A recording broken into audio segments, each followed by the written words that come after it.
Okay, so I just got back from the first preview night at Open Source, and I've already seen so many things, talked to so many people that my throat is already starting to go out a little bit, and that'll be interesting because there's 2 more days of this craziness. Tonight we got there, immediately I saw some 3D printed violins, which my wife loves. She loves violins, and I love 3D printing. It's a mixture of 2 things that we love. There are tons of cool exhibits, some of them which weren't even set up for people to be using yet, like the Titanic exhibit showing you like how cold the water was on the Titanic and whether you could actually survive that or not. There's also a fun thing with a bunch of old CRTs and high voltage and some warnings about how not to kill yourself accidentally. My dad and I saw some giant drones and some cool robots, like from Kev's Robots, who I talked to quite a bit, doing a lot of things with Raspberry Pis especially.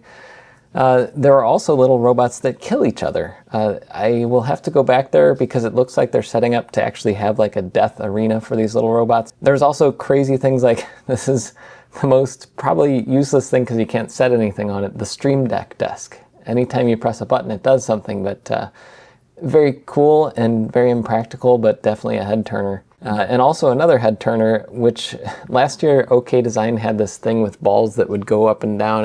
It sounds more interesting than what I'm describing here, but this year they had this moving infinity mirror that is ridiculously cool. And I got to talk to them about the design quite a bit, and the way that they have it set up is each one of these little hexagon mirrors is rotating with a little motor inside that's actuated from these things on the back, these little PCBs. And I don't know, they might have a write-up on it or something that I'll link to. I don't know if they do or not, and I'd love to go deeper on this at some point. There are so many booths here. There's a little glowing thing. There's a place that my dad saw that we liked because it said, "Welcome, Joseph." So many people, so many projects that you could do a full YouTube video. Some people have done YouTube videos on these things, but other people haven't. I got to meet Curious Mark, who I've been watching his videos for months now, ever since I got into timing, who repairs old frequency counters and timing devices and atomic clocks and all kinds of cool stuff. He even had a Monster 6502. My dad and I have been restoring his old Apple II, which runs on a 6502 processor, and this is literally that processor on a PCB running. Cool stuff. There's projects like the 3D printed cockpit, which the simulator was still being set up when we were there, so hopefully I'll be able to see it running.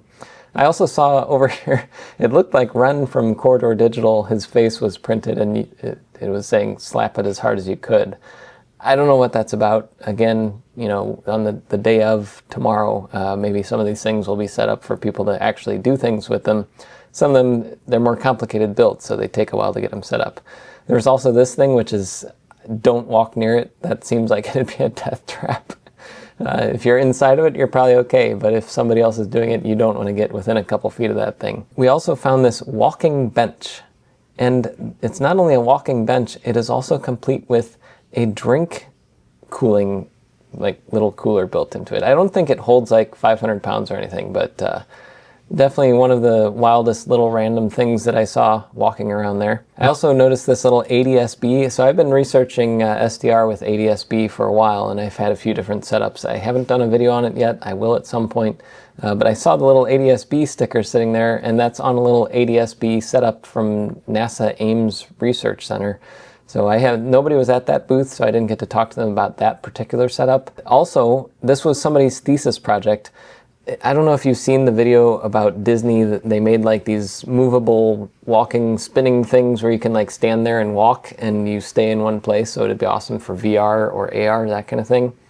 Well, somebody built that out of 3D printed parts and motors for a thesis, and here it is. It's so cool. I mean, look at this. Somebody said, "I want to do that. I want to replicate it," and they did it, and they replicated it. There's so much of that here at this Open Source event. While I was walking around, I found, oh, there's actually a booth for ADSB, and I saw these little devices that are designed with a little RP2040 sitting there. It's just fast enough to decode ADSB traffic and send it out, and you can like have an ADSB antenna and use it for distributing it to the network or just monitoring aircraft near you, that kind of thing. Pretty cool stuff, and I got to talk to the creator of it.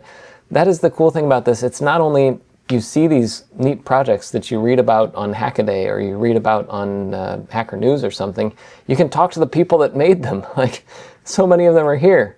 And here's another one of those things that I just found walking around. There's literally a Dollic, like the one that stands behind me in all my shots in the studio, live and talking to you.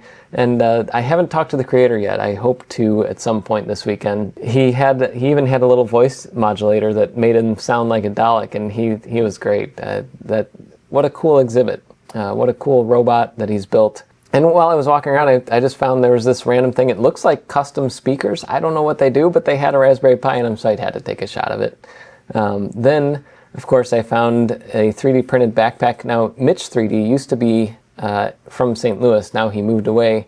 So I'm terrible with names, and I completely forgot this guy's name. So sorry if you're this guy and I am talking to you and I completely forgot your name. That's how it is. I'm terrible with names. Anyway, he was there, and also I found STL Denise 3D, who helped me with my open source project last year. Thank you so much to Denise. And she's there talking about 3D printers. There were a lot of 3D printing people there. I didn't even get to talk to most of them because they were flocked by all kinds of people wanting to talk to them already. And it's not even day one. This was the preview night where there's far fewer people. And closing out the night, before my dad and I headed back to the hotel and to try to preserve our voices, a train just randomly came by. And of course, there's like a pull-up competition going on already. I don't know. Open source is just wild and crazy.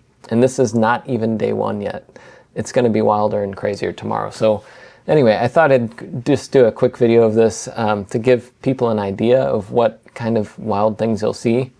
And to just say, I love the fact that you can come to this and see these creative inventions, sometimes art, sometimes science, sometimes a mix of the two.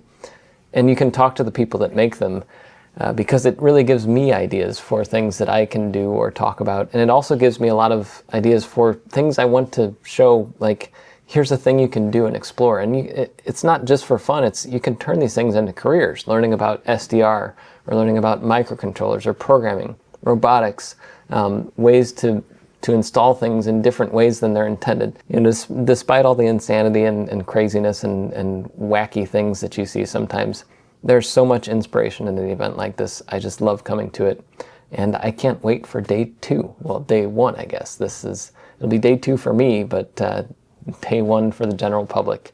So if you see me there, go ahead and say hi.